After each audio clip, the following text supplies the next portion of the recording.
Bonjour et bienvenue à Harmonica Vaudeville. Aujourd'hui, on rentre à l'intérieur de la bête. Ce qui veut dire, je vais te montrer la différence entre un harmonica qui devrait être ton cas à 2 plaques d'anches ou plaquettes d'anches versus un harmonica à 1 plaquette d'anches qui va nous aider à comprendre aussi d'autres harmonicas de la famille. Primo, si tu as un harmonica à 10 trous standard, du 4 au 7, ça fait pouce, tire, pouce, tire, pouce, tire, tire, pouce, et ça te donne la gamme de Do. Do, Ré, Mi, Fa, Sol, La, Si, Do.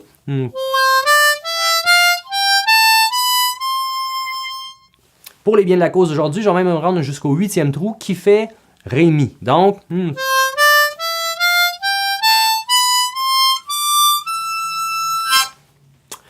pourquoi je fais ça? C'est que, là, quelques années, je magasine un peu et je trouve ce petit instrument de Hohner, modèle Gloria, je crois.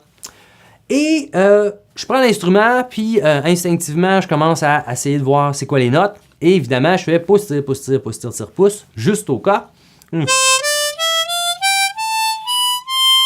Et là, je continue. Et je me rends compte que ça fait Do, Ré, Mi, Fa, Sol, La, Si, Do, Ré, Mi. Sauf que là, regarde bien comment que je l'écris si je fais un schéma pour cet instrument-là versus un harmonica en Do normal.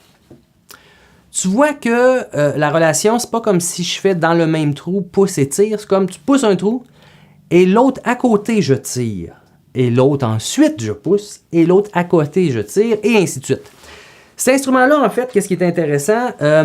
C'est que tu peux difficilement dépasser sur les autres trous parce que tu as un trou poussé et celui de chaque côté va être inspiré. Fait que si ton embouchure n'est pas super placée, ça te permet quand même de faire une note, même si j'ai une embouchure plus d'un accord. Là, si je prends la même embouchure sur un harmonica en Do, tu vois, j'accroche d'autres trous. Parce que mes autres trous sont poussés aussi de chaque côté. Là-dessus, je pousse, mais je tire sur le trou d'à côté Ré. Ce qui fait que pour commencer, des fois, l'harmonica, c'est sûr, ça peut être une option intéressante. Mais là, c'est juste te montrer la logique par rapport à un schéma. Maintenant, je vais te montrer l'intérieur des harmonicas. En ce moment, tu vois le fameux Gloria sans le couvert du dessus. En dessous, c'est vraiment juste le peigne en bois. Même, je peux le faire tourner, tiens. Mais si tu remarques, sur la plaquette des hanches, il y a une hanche qui est à l'intérieur, l'autre à l'extérieur. Une à l'intérieur, l'autre à l'extérieur. Donc, la première hanche qui est Do est comme à l'intérieur de l'harmonica. Ré va être à l'extérieur. Et ainsi de suite. Ça, c'est la logique pour ce petit instrument-là. Maintenant, si je te montre l'intérieur d'un harmonica spécial 20 standard en Do, là, tu vois que les hanches ou la plaquette d'hanche en haut, toutes les notes sont à l'intérieur de l'instrument. Ça, c'est des notes poussées. Do, Mi, Sol, Do, ainsi de suite. Et si je le renverse de bord, là, c'est les notes tirées.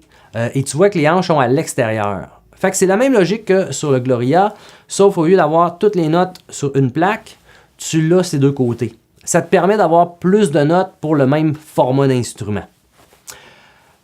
Pourquoi je te parle de ça? C'est que par après, on va aller parler des harmonicas trémolo, de différentes manières, de logique interne, et tu vas voir que la logique de Gloria va beaucoup se rapprocher pour les harmonicas trémolo versus le diatonique qui va avoir sa vie propre.